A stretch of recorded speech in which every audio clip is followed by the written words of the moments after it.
ദുആ എന്ന് പറയുന്നത് ഒരു മനുഷ്യനെ സംബന്ധിച്ചിടത്തോളം അവൻ ഒഴിവാക്കാൻ പറ്റാത്ത ഒരു കാര്യമാണ്. നമുക്ക് ജന്മം നൽകിയ, ജീവൻ നൽകിയ, അന്നം നൽകിയ, കുടിക്കാനുള്ള വെള്ളം നൽകിക്കൊണ്ടിരിക്കുന്ന, ശ്വസിക്കാനുള്ള വായു നൽകിക്കൊണ്ടിരിക്കുന്ന, നമുക്ക് ഓരോ സന്ദർഭങ്ങളിലും നമുക്ക് വേണ്ടത് അതാത് സമയത്ത് നൽകിക്കൊണ്ടിരിക്കുന്ന ജഗതയിന്താവായ റബ്ബുൽ ഇസ്സത്ത് അല്ലാഹു സുബ്ഹാനഹു വ തആല, ആ അല്ലാഹു തആലയോട് അടിമക്കുണ്ടാകുന്ന ഓരോ ആവശ്യങ്ങളും, അടിമയുടെ മുമ്പിൽ വരുന്ന ഓരോ പ്രയാസങ്ങൾ തട്ടി നീങ്ങാനും ആ യജമാനനായ റബ്ബിനോട് ചോദിക്കുക, പറയുക എന്നത് ഒരു അടിമയെ സംബന്ധിച്ചിടത്തോളം ഒഴിവാക്കാൻ പറ്റാത്ത കാര്യമാണ്. ഒരു മുഅ്മിനായ മനുഷ്യനെ സംബന്ധിച്ചിടത്തോളം അവന്റെ ഏറ്റവും വലിയ കവചം, അവന്റെ കയ്യിലുള്ള ഏറ്റവും വലിയ പരിച, അവന്റെ കയ്യിലുള്ള ഏറ്റവും വലിയ ആയുധം അത് ദുആആണ്. അദ്ദുആഉ സിലാഹുൽ മുഅ്മിൻ. ഒരു മുഅ്മിനായ മനുഷ്യനെ സംബന്ധിച്ചിടത്തോളം അവന്റെ ഏറ്റവും വലിയ ആയുധമാണ് ദുആ എന്ന് പറയുന്നത്. തിരമാലകൾ കണക്കെ അവന്റെ മുമ്പിലേക്ക് ഏതു പ്രയാസങ്ങൾ, പ്രശ്നങ്ങൾ ആഞ്ഞടിച്ചു വന്നാലും, ഒരുപാട് മലകൾ കണക്കെ വലിയ പ്രയാസങ്ങൾ അവന്റെ മുമ്പിലേക്ക് അടുത്തു വന്നാലും, ആ പ്രയാസങ്ങളെ വകഞ്ഞു മാറ്റാൻ, ആ പ്രശ്നങ്ങളെ തടഞ്ഞു നിർത്താൻ, ഏതു പ്രയാസങ്ങളെയും അവൻ തടഞ്ഞു നിർത്താൻ കഴിയുന്ന ഒരു ആയുധമാണ് ദുആ എന്ന് പറയുന്നത്. അതുകൊണ്ടാണ് ദുആക്ക് വലിയ പ്രാധാന്യം പരിശുദ്ധമായ ദീനുൽ ഇസ്ലാം കൽപ്പിച്ചത്. ഹബീബായ നബി സല്ലല്ലാഹു അലൈഹി വസല്ലം തങ്ങൾ ആ ദുആഇന്റെ മഹത്വങ്ങൾ ഒരുപാട് ഉമ്മത്തിനോട് പഠിപ്പിച്ചത്. ദുആ ചെയ്യുന്ന സമയത്ത് യജമാനനായ റബ്ബിനോട് ആത്മാർത്ഥമായി കൊണ്ടുവരാൾ ദുആ ചെയ്തിട്ടുണ്ടോ, ഇജാബത്ത് കിട്ടുമെന്ന വിഷയത്തിൽ യാതൊരു തർക്കവുമില്ല. ഇജാബത്തുണ്ട് എന്ന വിഷയത്തിൽ യാതൊരു തർക്കവുമില്ല. ദുആ ചെയ്തത് ശരിയാണോ, ആത്മാർത്ഥമായി പടച്ച റബ്ബിന്റെ മുമ്പിലേക്ക് കരങ്ങൾ ഉയർത്തിയത് ശരിയാണോ, അവന്റെ ദുആക്ക് ഇജാബത്തുണ്ട്, അവന്റെ പ്രാർത്ഥനയ്ക്ക് ഇജാബത്തുണ്ട്. പക്ഷേ ഇജാബത്ത് എന്ന് പറയുമ്പോൾ ചോദിച്ച വസ്തുക്കൾ ചോദിച്ച അതേ സമയത്തു തന്നെ ലഭിക്കുക എന്നതല്ല. 3 തരത്തിലാണ് ഇജാബത്ത്. മഹാന്മാരായ പണ്ഡിതന്മാർ പഠിപ്പിക്കുന്നുണ്ട് 3 രൂപത്തിലാണ് ഇജാബത്ത്. അല്ലാഹു തആല നൽകുന്നത് 3 രൂപത്തിലാണ്. ഒരുപക്ഷെ ദുആ ചെയ്യുന്ന വിഷയങ്ങൾ, ആ ദുആ ചെയ്ത കാര്യങ്ങൾ അതേപോലെ എന്താണോ അവൻ ദുആ ചെയ്തത്, എപ്പോഴാണോ അവൻ ആവശ്യപ്പെട്ടത്, ആ ആവശ്യപ്പെട്ട അതേ സമയത്ത് അവൻ ആവശ്യപ്പെട്ട അതേ വിഷയങ്ങൾ അവന് അല്ലാഹു നൽകും. അങ്ങനെയുണ്ടാകും ഇജാബത്ത്. മറ്റു ചിലപ്പോൾ ദുആ ചെയ്തിട്ടുണ്ടാകും, ആ ദുആക്കുള്ള ഇജാബത്ത് ഒരുപക്ഷെ അത് അവന് ആ രൂപത്തിൽ ലഭിച്ചോളണമെന്നില്ല. എന്തെങ്കിലും ഒരു വിപത്ത് അവന്റെ മുമ്പിൽ വന്നപ്പോ ആ വിപത്തിൽ നിന്ന് എന്നെ രക്ഷപ്പെടുത്തണേ എന്ന് ദുആ ചെയ്തിട്ട് ഒരുപക്ഷെ ആ വിപത്തിൽ നിന്ന് അവൻ രക്ഷപ്പെടാൻ കഴിഞ്ഞോളണമെന്നില്ല. അതല്ലെങ്കിൽ മറ്റെന്തെങ്കിലും ചെറിയൊരു ആവശ്യം പറഞ്ഞിട്ട് ആ ആവശ്യ പൂർത്തീകരണത്തിന് വേണ്ടി ദുആ ചെയ്തപ്പോൾ ആ ആവശ്യം പൂർത്തീകരിക്കപ്പെട്ടു എന്നിരിക്കണമെന്നില്ല. അതേ സമയത്ത് അതിനേക്കാളും വലിയൊരു ആവശ്യം അല്ലാഹു തആല അവന് വീട്ടിക്കൊടുക്കും. അല്ലെങ്കിൽ ഏതൊരു മുസീബത്തിൽ നിന്ന് അവൻ കാവൽ ചോദിച്ചു, അതിനേക്കാളും വലിയൊരു മുസീബത്തിൽ നിന്ന്, അതിനേക്കാളും വലിയൊരു അടങ്ങേറിൽ നിന്ന്, കഷ്ടപ്പാടിൽ നിന്ന് അല്ലാഹു അവനെ കരകയറ്റിയിട്ടുണ്ടാകും. ഇങ്ങനെയുണ്ടാകും. ചോദിച്ചതിനേക്കാളും നമുക്ക് ഖൈർ ഏതാണ്, നമുക്ക് ആവശ്യമായ ഏറ്റവും പ്രധാനപ്പെട്ട വിഷയം ഏതാണ്, എല്ലാം അറിയുന്നവൻ ഖാലിഖായ റബ്ബാണ്. ആ റബ്ബിനെ നമ്മുടെ ആവശ്യം എന്ത് എന്നറിയൂ. നമുക്ക് ഏറ്റവും പ്രധാനപ്പെട്ട ആവശ്യം എന്ത് എന്ന് അവനെ അറിയൂ. ഏത് അടങ്ങേറാണ് നമ്മ മുമ്പിൽ വരുന്നത് എന്ന് അവനെ അറിയൂ. അതുകൊണ്ട് നാം ആവശ്യപ്പെട്ടതിനേക്കാളും, നാം കാവൽ ചോദിച്ചതിനേക്കാളും വലിയൊരു വിഷയത്തിന് കാവൽ നൽകുന്നു. ചോദിച്ചതിനേക്കാളും വലിയൊരു വിഷയം അല്ലാഹു നമുക്ക് നൽകുന്നു. ഇങ്ങനെയും ഒരു ഇജാബത്തുണ്ടാകാം. രണ്ടുമില്ലെങ്കിൽ തീർച്ചയായും അവൻ ചോദിച്ച ചോദ്യങ്ങൾക്ക് യജമാനായ റബ്ബ് വലിയ പ്രതിഫലം, ഏറ്റവും കൂടുതൽ നാം ആഗ്രഹിക്കുന്ന പ്രതിഫലം, ഏറ്റവും കൂടുതൽ ഒരു മുഅ്മിനായ മനുഷ്യനെ സംബന്ധിച്ചിടത്തോളം അവർ താല്പര്യപ്പെടുന്ന ഒരു ആവശ്യം അത് എന്താണ്? ആഖിറത്തിലുള്ള വിജയമാണ്. ആഖിറത്തിൽ നിന്ന് അല്ലാഹുവിന്റെ പ്രതിഫലം ലഭിക്കലാണ്. അല്ലാഹുവിന്റെ അടുക്കൽ നിന്നുള്ള ഔദാര്യം നാളെ മഹ്ശറയിൽ, നാളെ ബർസഖിയായ ജീവിതത്തിൽ, ആഖിറത്തിലുള്ള ജീവിതത്തിൽ ലഭിക്കലാണ്. ആ ആവശ്യം അല്ലാഹു നൽകും. ദുആ ചെയ്താൽ ഇജാബത്ത് ഉറപ്പാണ്. അത് ആര് ദുആ ചെയ്താലും, ആര് ദുആ ചെയ്താലും ഇജാബത്ത് കിട്ടും. നിങ്ങൾ നോക്ക്, സാക്ഷാൽ ലഅനത്താക്കപ്പെട്ട ഇബ്ലീസ് ലഅനത്താക്കപ്പെട്ട അല്ലാഹുവിന്റെ റഹ്മത്തിൽ നിന്ന് ആട്ടിയോടിക്കപ്പെട്ട ഇബ്ലീസിന് വരെ ദുആക്ക് അല്ലാഹു തആല ഉത്തരം നൽകിയിട്ടുണ്ട്. ദുആക്ക് അല്ലാഹു ഉത്തരം നൽകിയിട്ടുണ്ട്. നമുക്കറിയാം, മനുഷ്യോൽപത്തിക്ക് തുടക്കം കുറിച്ച് സൃഷ്ടിക്കപ്പെട്ട അബൂനാ അബുൽ ബശർ ആദം നബി അലൈഹിസ്സലാം. ആദം നബി അലൈഹിസ്സലാമിനെ സൃഷ്ടിക്കപ്പെട്ട് ആ ആദം നബിന്റെ മുമ്പിൽ സുജൂദ് ചെയ്യാൻ വേണ്ടി ആദം നബിയെ ഖിബലയാക്കി അല്ലാഹുവിന് വേണ്ടി സുജൂദ് ചെയ്യാൻ, ആദം നബിയുടെ മുമ്പിൽ സുജൂദ് ചെയ്യാൻ യജമാനനായ റബ്ബ് കൽപ്പിച്ചപ്പോൾ ഫസജദൽ മലായികതു കുല്ലുഹും അജ്മഊൻ, മലക്കുകൾ മുഴുവനും സുജൂദ് ചെയ്തു. എല്ലാ മലക്കുകളും സുജൂദ് ചെയ്തു, ഇല്ല ഇബ്ലീസ്, ഇബ്ലീസ് ഒഴികെ. അബാ വസ്തക്ബറ വകാന മിനൽ കാഫിരീൻ, അവൻ സുജൂദ് ചെയ്തില്ല. അവൻ അതിൽ കിബിർ നടിച്ചിട്ട് മണ്ണിനാൽ സൃഷ്ടിക്കപ്പെട്ട ആദമിന് തീയിനാൽ സൃഷ്ടിക്കപ്പെട്ട ഞാൻ സുജൂദ് ചെയ്യുകയോ എന്ന അഹങ്കാരത്തോടുകൂടി സുജൂദ് ചെയ്തില്ല. അല്ലാഹു തആല പറഞ്ഞു, പോടാ പുറത്ത്, ഫഇന്നക റജീം, നീ എന്റെ റഹ്മത്തിൽ നിന്ന് ആട്ടിയോടിക്കപ്പെട്ടവനാണ്, അതുകൊണ്ട് പോടാ പുറത്ത്.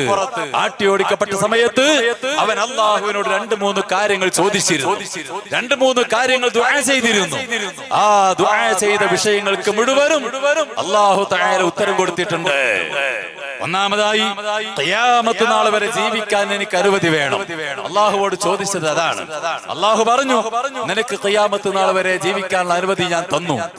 അങ്ങനെ എല്ലാ സൃഷ്ടികളെയും പഴപ്പിക്കാനുള്ള കഴിവ് തരണം. നിനക്ക് പഴപ്പിക്കാൻ, ആരെയും പഴപ്പിക്കാൻ നിനക്ക് കഴിവ് തന്നു. അതേ സമയത്ത് എന്റെ മുഖ്ലിസീങ്ങളായ, ആത്മാർത്ഥതയുള്ള, നിഷ്കളങ്കരായ എന്റെ അടിമകളെ പഴപ്പിക്കാൻ നിനക്ക് കഴിയൂല എന്ന് യജമാനനായ റബ്ബ് സുബ്ഹാനഹു വ തആല ഇബ്ലീസിനോട് പറഞ്ഞ് ആ ഇബ്ലീസിന്റെ ദുആക്ക് പോലും ഇജാബത്ത് നൽകിയവനാണ് അല്ലാഹ്. എന്റെ പ്രിയപ്പെട്ട മുഅ്മിനീങ്ങൾ, അല്ലാഹുവിന്റെ റഹ്മത്തിൽ നിന്ന് ആട്ടിയോടിക്കപ്പെട്ട, പേര് എപ്പ കേട്ടാലും ലഅനത്തുല്ലാഹി അലൈഹി ചൊല്ലുന്ന സാക്ഷാൽ ഇബ്ലീസിന്റെ ദുആക്ക് പോലും അല്ലാഹു ഇജാബത്ത് നൽകിയിട്ടുണ്ടെങ്കിൽ തീർച്ചയായും നമ്മുടെ ദുആക്ക് അല്ലാഹു ഇജാബത്ത് നൽകും, തീർച്ചയാണ്. പക്ഷേ എന്തു വേണം? അല്ലാഹുവിന്റെ ഹബീബായ സയ്യിദുൽ വജൂദി മുഹമ്മദുർ റസൂലുള്ളാഹി സ്വല്ലല്ലാഹു അലൈഹി വസല്ലമ തങ്ങൾ പറഞ്ഞതുപോലെ ഉദ്ഉല്ലാഹ് വ അൻതും മൂഖിനൂന ലിൽ ഇജാബ, നിങ്ങൾ അല്ലാഹുവോട് ദുആ ചെയ്യണം. വ അൻതും മൂഖിനൂന ലിൽ ഇജാബ, ഉത്തരം കിട്ടും എന്ന ഉറച്ച വിശ്വാസത്തോടുകൂടി അല്ലാഹു തആലയോട് ചോദിച്ചാൽ അവൻ നൽകും എന്നൊരൊറച്ച വിശ്വാസത്തോടുകൂടി അല്ലാഹുവോട് നിങ്ങൾ ദുആ ചെയ്യണം. നമുക്കൊക്കെ പറ്റിപ്പോകുന്ന ഒരു വിഷയം അതാണ്. പലപ്പോഴും നാം ദുആ ചെയ്യുമ്പോൾ ഞാനൊന്നും ദുആ ചെയ്തിട്ട് കാര്യമില്ല, ആ വാക്ക് പറയാനേ പറ്റൂല. പല ആളുകളും പറയുന്ന ഒരു വിഷയമാണ്, ഉസ്താദേ നിങ്ങൾ ദുആ ചെയ്യണം, ഞാനൊന്നും ദുആ ചെയ്തിട്ട് കാര്യമില്ല, ഞാൻ ഒരുപാട് തെറ്റ് ചെയ്ത പോയ ആളാണ്, ഞാൻ ഒരുപാട് അബാധകൾ സംഭവിച്ച ആളാണ്, അതുകൊണ്ട് എന്റെ ദുആക്ക് അല്ലാഹു ഉത്തരം നൽകൂല എന്ന് ചില ആളുകൾ പറയാറുണ്ട്. തമാശക്കാണെങ്കിലും അത്തരം വാക്കുകൾ മുഅ്മിനീങ്ങളെ നാം പറഞ്ഞു പോകരുത്. നാം ഒരിക്കലും അങ്ങനെ പറഞ്ഞു പോകാൻ പാടില്ല. നമ്മുടെ റബ്ബിനെ പറ്റിയിട്ട് ഏത് തെറ്റുകൾ ചെയ്താലും ആ തെറ്റുകൾക്ക് ആ സമയത്ത് ശിക്ഷ നൽകാതെ നമ്മെ കാത്തു സൂക്ഷിക്കുന്ന റബ്ബ് എന്തൊക്കെ ചെറ്റത്തരങ്ങളും എന്തൊക്കെ വേണ്ടാത്തരങ്ങളും ചെയ്താലും ആ തെറ്റുകളെല്ലാം മറച്ചു വെച്ചുകൊണ്ട് നമ്മുടെ മാനം കാത്തു സൂക്ഷിച്ച് നമുക്ക് വേണ്ടതെല്ലാം സമയാസമയങ്ങളിൽ നൽകിക്കൊണ്ടിരിക്കുന്ന യജമാനനായ റബ്ബ്, ആ റബ്ബിനെ സംബന്ധിച്ച് ആശ മുറിയാൻ പാടില്ല. എത്ര വലിയ കരുണയാണ് അല്ലാഹു നൽകിയത്. നിങ്ങൾ നോക്ക്, നമ്മുടെ കണ്ണുകൊണ്ട് ഒരു ഹറാമായ കാഴ്ചയിലേക്ക് നാം നോക്കി എന്ന കാരണത്താൽ, നമ്മുടെ കൈ കൊണ്ട് ഹറാമായ ഒരു കാര്യം നാം ചെയ്തു എന്ന കാരണത്താൽ അല്ലാഹു തആല അതിന് ശിക്ഷ നൽകിയിട്ട് കണ്ണിന്റെ കാഴ്ചയെങ്ങാനും എടുത്തു കളഞ്ഞാൽ നാം കണ്ണുകൊണ്ട് ഹറാമുകൾ കാണുന്നു, ഹറാമായ വസ്തുക്കളിലേക്ക് നാം നോക്കുന്നു, ആ ഹറാമിലേക്ക് നോക്കി എന്ന കാരണത്താൽ നമ്മുടെ കണ്ണിന്റെ കാഴ്ചയെങ്ങാനും ശിക്ഷയെന്നോണം അല്ലാഹു എടുത്തു കളഞ്ഞാൽ, ചോദിക്കട്ടെ, ഞാൻ ഈ സംസാരിക്കുന്ന ഞാനടക്കം നമ്മുടെ ഈ വേദിയിലുള്ള ഏതെങ്കിലും ഒരാൾക്ക് ഇന്ന് കണ്ണ് ലഭ്യമാണോ? നമ്മുടെ കണ്ണുകൊണ്ട് ഹറാമിലേക്ക് നോക്കിയിട്ട്, നമ്മുടെ കണ്ണുകൊണ്ട് ഹറാം ചെയ്തിട്ട് നമ്മുടെ കണ്ണിന്റെ കാഴ്ച ശക്തി അല്ലാഹു എടുത്തു കളഞ്ഞിട്ടില്ല. കൈ കൊണ്ട് നാം ഹറാം ചെയ്തു എന്ന കാരണത്താൽ കയ്യിന്റെ കഴിവെങ്ങാനും എടുത്തു കളഞ്ഞാൽ, കയ്യിന്റെ ശക്തി എങ്ങാനും എടുത്തു കളഞ്ഞാൽ കൈയുള്ള വല്ല വ്യക്തിയും നമ്മുടെ കൂട്ടത്തിലുണ്ടാകുമോ? ഈ നിലക്കു ചിന്തിച്ചാൽ അല്ലാഹു നമുക്ക് നൽകിയ അനുഗ്രഹങ്ങളിൽ നിന്ന് ഓരോ അനുഗ്രഹത്തിന്റെ ആ ഉപകാരങ്ങൾ അല്ലാഹു എടുത്തു കളഞ്ഞാൽ ഒരു അവയവം നമുക്ക് ഉണ്ടാവുകയില്ല. ഈ നിലക്ക് നമ്മുടെ മാനം കാത്ത് നമ്മുടെ അദാബ് അല്ലാഹു തൽക്കാലം മാറ്റിവെച്ച് ദുനിയാവിൽ സംരക്ഷിച്ചു കൊണ്ടിരിക്കുന്ന ആഖിറത്തിൽ രക്ഷ വേണോ? തൗബ ചെയ്യണം, തൗബ ചെയ്യണം. അല്ലാഹുവിലേക്ക് ഞാൻ ആ വിഷയം നീട്ടി പറയുന്നില്ല. ഏതായാലും ഈ നിലക്ക് നമ്മെ അനുഗ്രഹിച്ച് നമുക്ക് വേണ്ടി ഒരുപാട് കരുണ ചെയ്തു കൊണ്ടിരിക്കുന്ന റബ്ബ് അല്ലാഹുവിൽ നിന്ന് ആശ മുറിയല്ല. ഖുൽ യാ ഇബാദിയല്ലദീന അസ്റഫൂ അലാ അൻഫുസിഹിം ലാ തഖ്നതൂ മിർ റഹ്മത്തില്ലാഹ്.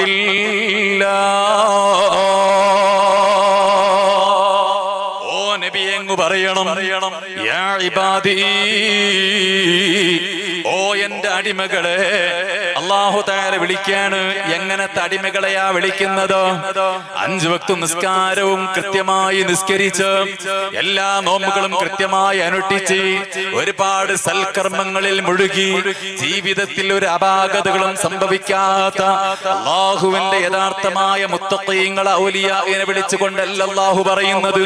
അല്ലദീന അസ്റഫൂ അലാ അൻഫുസിഹിം, ഓ തെറ്റുകൾ ചെയ്തു പോയ ഓ എന്റെ അടിമകളെ, ഹറാമിലേക്ക് നോക്കിയ, ഹറാമിലേക്ക് നടന്നു പോയ, ഹറാമുകൾ ചിന്തിച്ച, ഹറാമുകൾ സംസാരിച്ച, തെറ്റുകൾ ചെയ്തു പോയ ഓ എന്റെ അടിമകളെ, ലാ തഖ്നതൂ മിർ റഹ്മത്തില്ലാഹ്.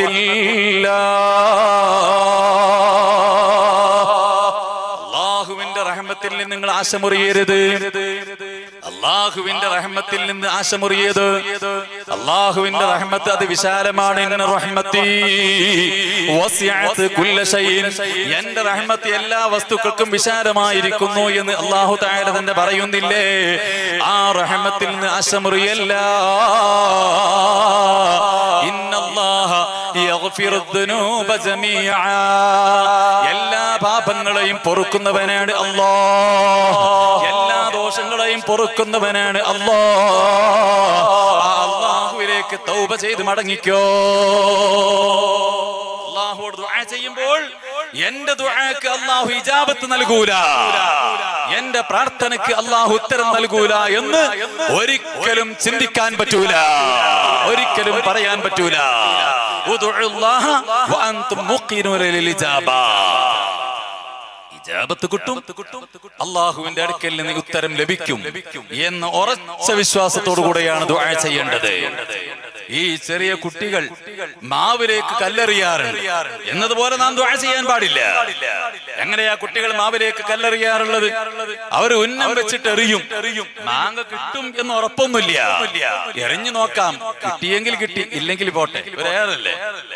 കിട്ടിയാൽ നല്ല മാമ്പഴം കിട്ടും, കിട്ടിയില്ലെങ്കിലോ ഒരേറല്ലേ പോകൂ എന്ന രൂപത്തിലാണ് കുട്ടികൾ മാവിലേക്ക് കല്ലെറിയുന്നത്. ഈ രൂപത്തിൽ ദുആ ചെയ്യാൻ പാടില്ല. ദുആ നോക്കാം, ദുആ ചെയ്ത് നോക്കാം, കിട്ടുകയാണെങ്കിൽ കിട്ടി, അല്ലെങ്കിൽ ദുആയല്ലേ പോകട്ടെ എന്ന രൂപത്തിൽ ദുആ ചെയ്യാൻ പാടില്ല. ഉദ്ഉല്ലാഹ വഅൻതും മുഖിനൂന ലിൽ ഇജാബ, ഇജാബത്ത് കിട്ടുമെന്ന ഉറച്ച വിശ്വാസത്തോടെ, ഉറച്ച വിശ്വാസത്തോടെ നിങ്ങൾ അല്ലാഹുവിനോട് ദുആ ചെയ്തോ. അല്ലാഹു ഇജാബത്ത് നൽകുന്നതാണ്, തീർച്ചയാണ്. ഹബീബായ മുഹമ്മദുർ റസൂലുള്ളാഹി ദുആ ചെയ്യുമ്പോൾ അല്ലാഹുവിന്റെ ഭാഗത്തിൽ നിന്ന് ഇജാബത്ത് കിട്ടുമെന്ന ഉറച്ച വിശ്വാസത്തോടെയാണ് ദുആ ചെയ്യേണ്ടത്. ആ നിലക്ക് ദുആ ചെയ്താൽ ഇജാബത്ത് ഉണ്ടാകുമെന്ന വിഷയത്തിൽ തർക്കമില്ല. പരിശുദ്ധമായ ഖുർആൻ മറിച്ച് നോക്ക് നിങ്ങൾ. ബഹുമാനപ്പെട്ട കലീമുല്ലാഹി മൂസ നബി അലൈഹിസ്സലാമിന്റെ പ്രാർത്ഥന പറയുന്നുണ്ട്. മൂസാ നബി ദുആ ചെയ്തു, ബഹുമാനപ്പെട്ട ഹാറൂൻ നബി അലൈഹിസ്സലാം ആമീൻ പറഞ്ഞു. ആ ദുആ പറയുന്നുണ്ട്. ആ ദുആ ചെയ്ത ഉടനെ, ദുആ സമാപിക്കേണ്ട താമസം, ദുആ സമാപിച്ച ഉടനെ അല്ലാഹു പറഞ്ഞല്ലോ, ഖദ് ഉജീബത് ദഅവതുകുമാ, നിങ്ങളുടെ ദുആക്ക് അല്ലാഹു ഉത്തരം നൽകിയിട്ടുണ്ട്. എന്തായിരുന്നു മൂസാ നബി ദുആ ചെയ്തത്? അല്ലാഹുവേ, ഫിർഔനെയും സംഘത്തിനെയും ഒരുപാട് ഞാൻ ഇസ്ലാമിലേക്ക് ക്ഷണിച്ചു, പക്ഷേ അവർ ഇസ്ലാമിലേക്ക് വരുന്നില്ലെന്ന് മാത്രമല്ല, അവർ ജനങ്ങളെ വഴിതെറ്റിക്കുകയാണ്. നിന്റെ അടിമകളെ നന്മയുടെ പാന്താവിൽ നിന്ന് തെറ്റിക്കാൻ വേണ്ടിയുള്ള വളരെ കഠിനമായ പരിശ്രമമാണ് അവർ പരിശ്രമിച്ചു കൊണ്ടിരിക്കുന്നത്. അതുകൊണ്ട് അല്ലാഹുവേ, നീ അവർക്ക് വലിയ സമ്പാദ്യം കൊടുത്തിട്ടുണ്ട്, വലിയ രാജകീയ സ്ഥാനം കൊടുത്തിട്ടുണ്ട്, വലിയ പ്രൗഢി കൊടുത്തിട്ടുണ്ട്, വലിയ അംഗീകാരം ദുനിയാവിൽ അവർക്ക് നീ കൊടുത്തിട്ടുണ്ട്. അല്ലാഹുവേ, അവരെ സമ്പത്തിനെ മുഴുവനും നീ കോലം മറിക്കണം. അവർക്ക് നൽകിയ ആ സ്ഥാനങ്ങൾ നീ എടുത്തൂരിക്കളയണം. അവരെ നീ നശിപ്പിച്ചു കളയണം. നിന്റെ ശിക്ഷ അവർക്ക് കൊടുക്കണം. അങ്ങനെ അവർ ശിക്ഷ അനുഭവിക്കുമ്പോഴേ അവർക്ക് പാഠം പഠിയുകയുള്ളൂ എന്ന് അല്ലാഹു സുബ്ഹാനഹു വ തആലയോട് ബഹുമാനപ്പെട്ട കലീമുല്ലാഹി മൂസാ അലൈഹിസ്സലാം ദുആ ചെയ്തപ്പോ ഉത്തരം കിട്ടുമെന്ന തീർച്ചയോടെ, അല്ലാഹു സ്വീകരിക്കുമെന്ന ഉറച്ച വിശ്വാസത്തോടെ മൂസാ നബി ദുആ ചെയ്യുന്നു. ഹാറൂൻ നബി ആമീൻ പറയുന്നു. ദുആക്ക് അല്ലാഹു ഇജാബത്ത് നൽകുന്നു. അല്ലാഹു ഇജാബത്ത് നൽകി. ഏത് ചരിത്രം നോക്കൂ നിങ്ങൾ. മഹാന്മാരായ ഔലിയാക്കൾ അവരൊക്കെ പ്രധാനപ്പെട്ട വിഷയങ്ങൾ വരുമ്പോൾ അല്ലാഹുവിനെ സത്യം ചെയ്തുകൊണ്ട് ഒരൊറ്റ പറച്ചിൽ കൊണ്ട് അത് സാധൂകരിക്കപ്പെടുകയാണ്, അത് സാക്ഷാത്കരിക്കപ്പെടുകയാണ്. അവർക്ക് ഉറപ്പാണ് പറഞ്ഞാൽ കിട്ടുമെന്ന് ഉറപ്പാണ്. ആ ഉറപ്പും വെച്ചുകൊണ്ട് പറഞ്ഞപ്പോൾ അല്ലാഹു തആല നൽകുന്നു. ദുആ ചെയ്താൽ നൽകുന്നു. അല്ലാഹു സത്യം പറഞ്ഞുകൊണ്ട് ഒരു കാര്യം പറഞ്ഞാൽ ആ കാര്യം അവിടെ സംഭവിക്കുന്നു. നിങ്ങൾ നോക്ക്, ബഹുമാനപ്പെട്ട ഔലിയാക്കളിലെ പ്രമുഖരല്ലേ ബഹുമാനപ്പെട്ട ഖുത്ബുൽ ആലം റഈസുസ് സാഹിദീൻ സിയം അബൂബക്കറിൽ മടവൂരി ഖദ്ദസല്ലാഹു സിറഹുൽ അസീസ് ഒരുപാട് തവണ, നൂറുകണക്കായ തവണ ബഹുമാനപ്പെട്ട ശൈഖുനാ സൂഫി ഷഹീദ് ഖദ്ദസല്ലാഹു സിറഹുൽ അസീസ് അവരുടെ തിരുചാരത്തേക്ക് സിയാറത്തിന് വേണ്ടി വന്ന മഹാനവരുടെ അടുക്കലേക്ക് എത്ര രോഗികളെയാണ് കൊണ്ടുവരാറുള്ളത്. മാരകമായ രോഗം പിടിപെട്ടിട്ട് ക്യാൻസർ ബാധിച്ചിട്ട് എത്ര ആളുകളെ ബഹുമാനപ്പെട്ട സിഎം വലിയുല്ലാഹി തങ്ങളുടെ അടുക്കലേക്ക് കൊണ്ടുവരാറുണ്ട്. ആ ക്യാൻസർ ബാധിച്ച് കൊണ്ടുവരുന്ന രോഗികളുടെ മുമ്പിൽ സിഎം വലിയുല്ലാഹി തങ്ങൾ പറയുന്നത്, നിനക്ക് രോഗം വേണ്ട, അല്ലാഹുവെ മുൻനിർത്തിയിട്ടാ പറയുന്നത്. യജമാനനായ റബ്ബിനെ മുൻനിർത്തി പറഞ്ഞാൽ അല്ലാഹു കേൾക്കും. ഉറച്ച വിശ്വാസത്തോടെയാ സിഎം വലിയുല്ലാഹി തങ്ങൾ പറയുന്നത്, നിനക്ക് ക്യാൻസർ വേണ്ട. പറയുമ്പോഴേക്ക് ക്യാൻസർ മാറിപ്പോയി. പിന്നെ അവന് ക്യാൻസർ ഇല്ല. എത്ര രോഗികൾ ഭ്രാന്ത് പിടിച്ചിട്ട് അക്രമവാസനയുള്ള ഒരുപാട് ഭ്രാന്തന്മാരെ കൈകാലുകൾ ചങ്ങറയിൽ ബന്ധിച്ചിട്ട് കുടുംബങ്ങൾ താങ്ങിപ്പിടിച്ച് വാഹനത്തിൽ കൊണ്ടുവന്നിട്ട് ബഹുമാനപ്പെട്ട ശൈഖുനാ സിഎം വലിയുല്ലാഹി തങ്ങളുടെ മുമ്പിൽ വെച്ചിട്ട്, ഓ സിഎംമാരെ, എന്റെ മകന് അല്ലെങ്കിൽ എന്റെ ഇന്നയാൾക്ക് ഭ്രാന്ത് പിടിച്ചിട്ട് കഷ്ടപ്പാടിലാണ്, വിഷമത്തിലാണെന്ന് പറയുമ്പോ അവന്റെ ചങ്ങറയഴിക്ക് അവന് ഭ്രാന്ത് വേണ്ട. ഭ്രാന്ത് മാറിപ്പോയി. ഒരു അക്രമവും ഇല്ല, അവനെ കൊണ്ട് അടങ്ങേറില്ല, അവന്റെ ഭ്രാന്ത് മാറിപ്പോയി. അല്ലാഹു തആലാനെ മുൻനിർത്തി പറഞ്ഞാൽ അല്ലാഹു സ്വീകരിക്കും. അല്ലാഹുവിനെ മുൻനിർത്തി പറഞ്ഞാൽ അല്ലാഹു സ്വീകരിക്കും. ഈ ഉറച്ച വിശ്വാസത്തോടു കൂടി പറഞ്ഞപ്പോൾ അല്ലാഹു അത് കേൾക്കുന്നു, സ്വീകരിക്കുന്നു. അനുഭവങ്ങൾ പറയുമ്പോൾ നൂറുകണക്കായ അനുഭവങ്ങൾ ഈ നൃത്തത്തിൽ നമുക്കെല്ലാം പറയാൻ കഴിയും.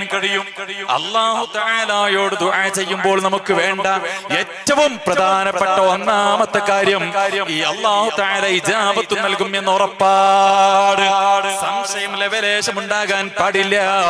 അല്ലാഹു തരുമോ എന്ന സംശയം ഒരിക്കലും ഉണ്ടാകാൻ പാടില്ല. എന്റെ യജമാനനായ റബ്ബ് അവന് വിശാലമായ കാരുണ്യത്തിന്റെ ഉടമയാണ്. അവൻ വിശാലമായ കരുണ ചെയ്യുന്നവനാണ്. അടിമകളോട് വല്ലാതെ കൃപ ചെയ്യുന്നവനാണ്. ചോദിച്ചവനെ മടക്കാത്തവനാണ്. ചോദിച്ചാൽ മടിയില്ലാത്തവനാണ്. അതുകൊണ്ട് ചോദിച്ചാൽ എനിക്ക് കിട്ടുമെന്ന് ഉറച്ച വിശ്വാസത്തോടെ ചോദിച്ചോ. എന്തിനാ മടിക്കേണ്ടത്? ഷോർട്ടായി ചോദിക്കേണ്ട ആവശ്യമില്ല. ചോദിക്കേണ്ട വിഷയങ്ങൾ ലഘുവായി ചുരുക്കിക്കൊണ്ട് ചോദിക്കേണ്ട ആവശ്യമില്ല. യജമാനനായ റബ്ബിന്റെയും നല്ല മുഖ്ലിസായ ഒരു അടിമയുടെയും ഇടയിലുള്ള ബന്ധം പറഞ്ഞാൽ ദുആ ചെയ്തവന് മടുക്കൂല, കേൾക്കുന്ന റബ്ബിന് അത്രയും മടുക്കൂല. ചോദിച്ചാൽ ആവശ്യങ്ങൾ തേടിയാൽ മടി വരിക, മടുപ്പ് വരിക എന്നത് സൃഷ്ടികളുടെ അടയാളമാണ്. ഞാനൊരു മുതലാളിയുടെ അടുക്കൽ ചെല്ലുന്നു, എനിക്ക് ഭീമമായൊരു സംഖ്യയുടെ ആവശ്യം വന്നു എന്ന് സങ്കല്പിക്കാം. സ്വന്തം ആവശ്യത്തിന് വേണ്ടി ഒരാളുടെ മുമ്പിലും കൈനീട്ടേണ്ട അവസ്ഥ അല്ലാഹു നമുക്ക് ആർക്കും നൽകാതിരിക്കുമാറാകട്ടെ. ഞാൻ ഉദാഹരണം പറയാണ്. ഒരു മുതലാളിയുടെ മുമ്പിലേക്ക് എന്റെ വീടിന്റെ ആവശ്യാർത്ഥവും അല്ലെങ്കിൽ ഒരു രോഗിയുടെ രോഗശമനത്തിന്റെ ആവശ്യാർത്ഥവും മറ്റെന്തെങ്കിലും ആവശ്യത്തിന് വേണ്ടി ആ മുതലാളിയുടെ മുമ്പിൽ പോയി നമ്മുടെ ആവശ്യം എന്ന് പറഞ്ഞാൽ ഒരുപക്ഷെ എന്തെങ്കിലും സഹായിക്കും, എന്തെങ്കിലും അയാളെ കൊണ്ട് കഴിയുന്ന ചെറിയൊരു സഹായം തരും. രണ്ടാമത് ചെല്ലുമ്പോഴോ ആദ്യം ചെന്ന ആ രൂപത്തിലുള്ള സമാധാനം അവനുണ്ടാകൂല, തൃപ്തി അവനുണ്ടാകൂല, സഹായിക്കാനുള്ള മനസ്സുണ്ടാകൂല. ഏതായാലും വന്നതല്ലേ എന്ന നിലയ്ക്ക് എന്തെങ്കിലുമൊക്കെ തന്നുവിടും. മൂന്നാമതും അയാളുടെ അടുക്കിലേക്ക് ചെന്നാൽ എന്താണ് അദ്ദേഹം പറയാ? നിങ്ങൾക്ക് ഇതും ചോദിച്ചു വരാനേ പണിയുള്ളൂ, നിങ്ങൾക്ക് വേറൊന്നും ചെയ്യാൻ പണിയില്ലേ എന്നും പറഞ്ഞിട്ട് നമുക്കെതിരെ ശകാരിക്കാൻ ഈ മുതലാളി തയ്യാറാകുന്നു. അത് മനുഷ്യരുടെ സ്വഭാവമാണ്. യജമാനനായ റബ്ബിനോട് എത്ര ചോദിച്ചാലും റബ്ബിന് മടി വരൂല, റബ്ബിന് മടുപ്പ് വരൂല. അതുകൊണ്ട് അള്ളാഹുവിനോട് നാം ചോദിക്കുക. ആത്മാർത്ഥമായും ചോദിച്ചാൽ ആ ചോദിച്ചതിന് അല്ലാഹു തആല വലിയ പുണ്യം നൽകും. തീർച്ചയാണ്. ചെയ്യുന്ന സമയത്ത് ഇജാബത്ത് ഉറപ്പിച്ചുകൊണ്ടും എല്ലാ പ്രതീക്ഷകളും അല്ലാഹുവിലേക്ക് അർപ്പിച്ചുകൊണ്ടും നാം ദുആ ചെയ്യുക.